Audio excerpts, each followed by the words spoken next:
मैं शिवम जी यहाँ जानना ये चाहती हूँ कि अगर राजस्थान में बीजेपी सरकार बनाती है तो फिर ये जीत किसकी हम समझे, क्योंकि रिवाज तो वहां बदलता है ना, रिवाज है कि वहां सरकार बदलेगी, तो ये जनता की जीत ही समझे या फिर समझे कि एंटी इनकम्बेंसी फैक्टर इतना इंपॉर्टेंट था, इतना विरुद्ध था अशोक गहलोत के या फिर कांग्रेस खेमे के कि बीजेपी को लोगों को वोट देना पड़ा? किसकी कामयाबी देख रहे हैं आप इसमें?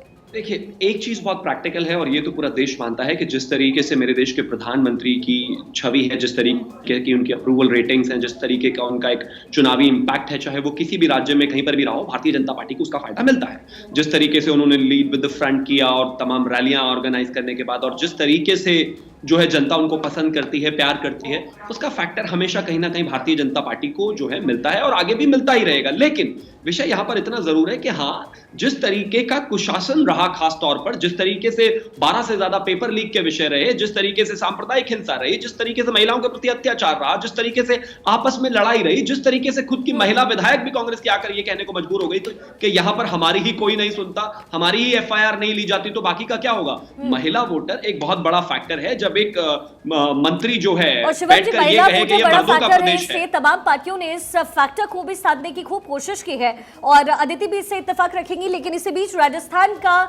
की गणित क्या कुछ कह रही है इस वक्त, सबसे पहले आपको वो दिखा देते हैं। सुपर एग्जिट पोल क्या कुछ कह रहा है, सबसे पहले आपको वो दिखा दे। कुल सीटें 199 जिस पे चुनाव राजस्थान में लड़ा गया है और किसके खाते में कितनी सीटें जाती हुई इस वक्त नजर आ रही है, यहां आपको हम डेटा वाइज भी दिखा रहे हैं। लगभग बीजेपी के खाते में 89 to 100 सीटें इस वक्त जाती हुई नजर आ रही है और इसके साथ ही कांग्रेस को एक बढ़त मिलती हुई यहां पर नजर आ रही है। आपको ये आंकड़े आपको बताए 86 से 106 ये आंकड़ा और अदर्स को 9 से 10 सीटें मिलती हुई दिख रही है इस वक्त राजस्थान के रण में।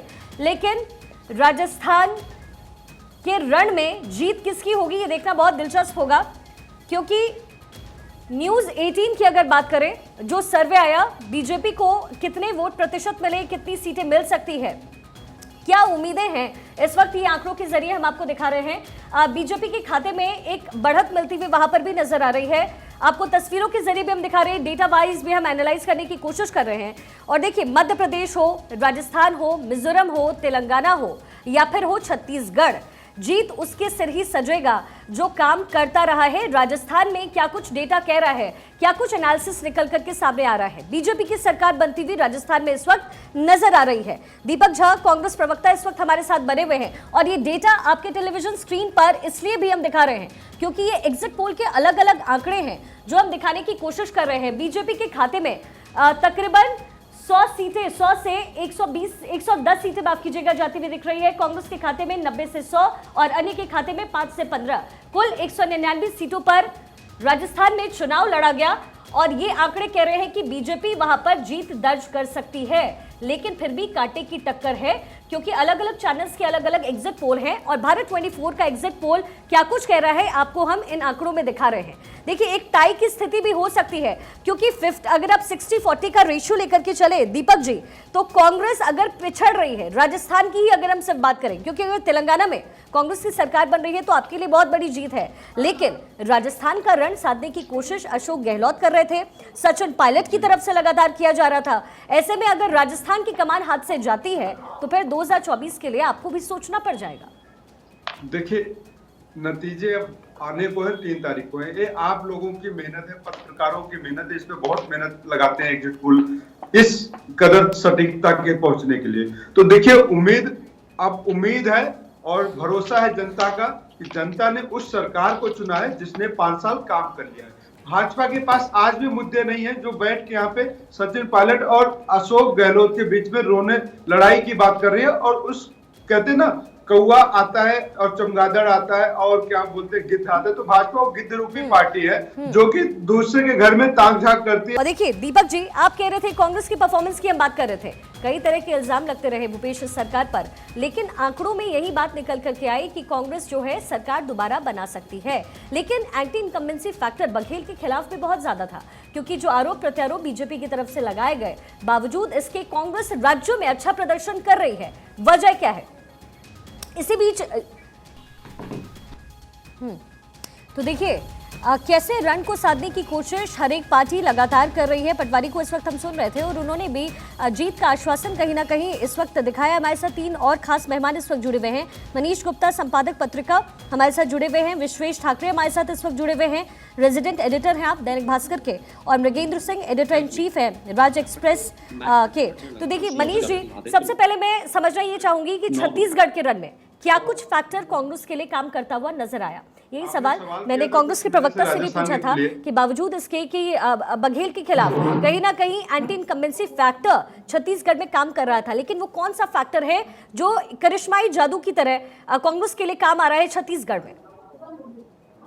देखिए, एग्जिट पोल में निश्चित रूप से कांग्रेस को एज मिलती दिख रही है और जिस तरीके से कांग्रेस ने पिछले 5 वर्षों में भूपेश बघेल जी ने सरकार चलाई है, कहीं ना कहीं अगर शुरुआती दौर पे देखेंगे तो 2.5 वर्षों तक कांग्रेस का शासनकाल काफी अच्छा रहा है। बाद में कांग्रेस की गुटबाजी और ईडी का जो प्रवेश जब छत्तीसगढ़ में हुआ तो उसके बाद काफी चीजें बदली हैं और जिस तरीके से भारतीय जनता पार्टी का भी प्रदर्शन काफी अच्छा दिख रहा है, मुझे लगता है कि छत्तीसगढ़ में काफी नजदीकी का मुकाबला है।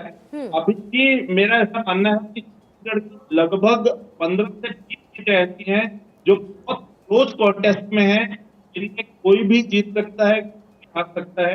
निश्चित रूप से अभी कांग्रेस को मिल रही है, आने वाले समय में अगर हम इसको देखें तो कांग्रेस ने जिस तरीके से यहाँ पर किसानों का मुद्दा उठाया था, किसानों को साधने की कोशिश की थी और जो मैदानी इलाका है, किसान बाहुल इलाका है और धान, बोनस और कर्जमाफी, ये तीनों का पिछले चुनाव में भी काफी अच्छा मतलब प्रभाव दिखाई दिया था।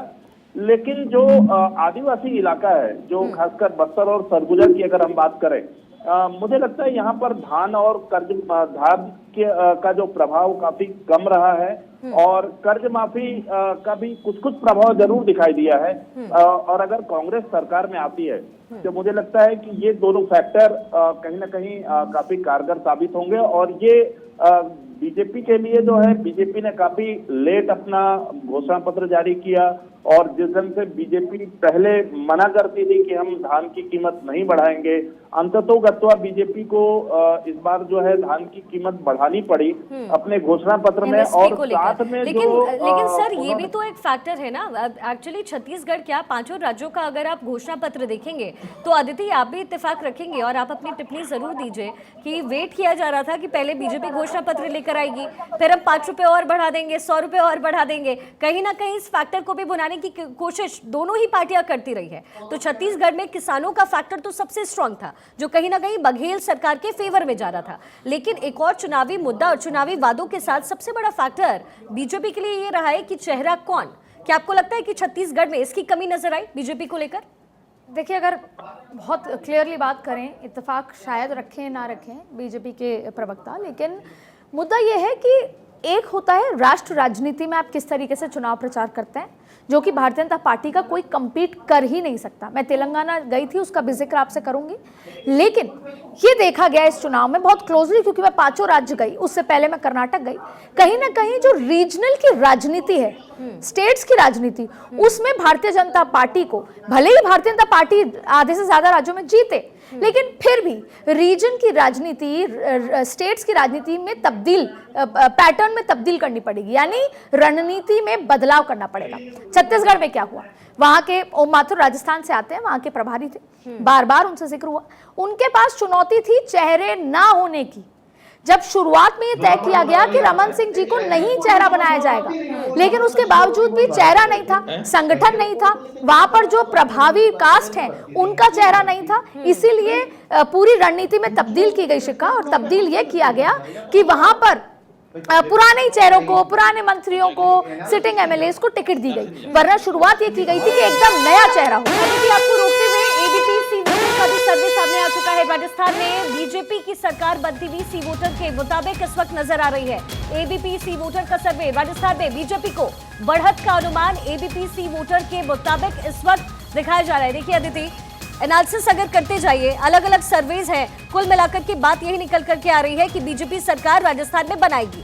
हालांकि वही हमने कहा कि 60 और जो 40 का रेशियो है वो अभी भी बरकरार है, लेकिन उसके लिए 3 का तो इंतजार करना ही पड़ेगा। बिल्कुल इंतजार करना पड़ेगा, लेकिन जब आप सरफेस पे बात कर रहे हैं, जैसे ही वोटिंग खत्म हुई, यहाँ की वोटिंग 10 बजे खत्म हुई, बहुत सारी जगह ईवीएम खराब हुए, स्लो ईवीएम थे, इसलिए 10 बजे तक चलती रही। हाँ। और नेक्स्ट डे पूरा आंकड़ा निकल कर आया सरकारी कर्मचारी सहित। लेकिन यहाँ पर एक तो ये माइंडसेट था कि बदलती है सरकार, तो भारतीय जनता पार्टी उसमें लीड थी। फिर दूसरा नरेंद्र मोदी का चेहरा, आज भी जो जमीनी स्तर पर नरेंद्र मोदी का जो क्रेज है वो खत्म नहीं हुआ। हाँ। और फिर नरेंद्र मोदी के जो धुआंधार दौरे हुए,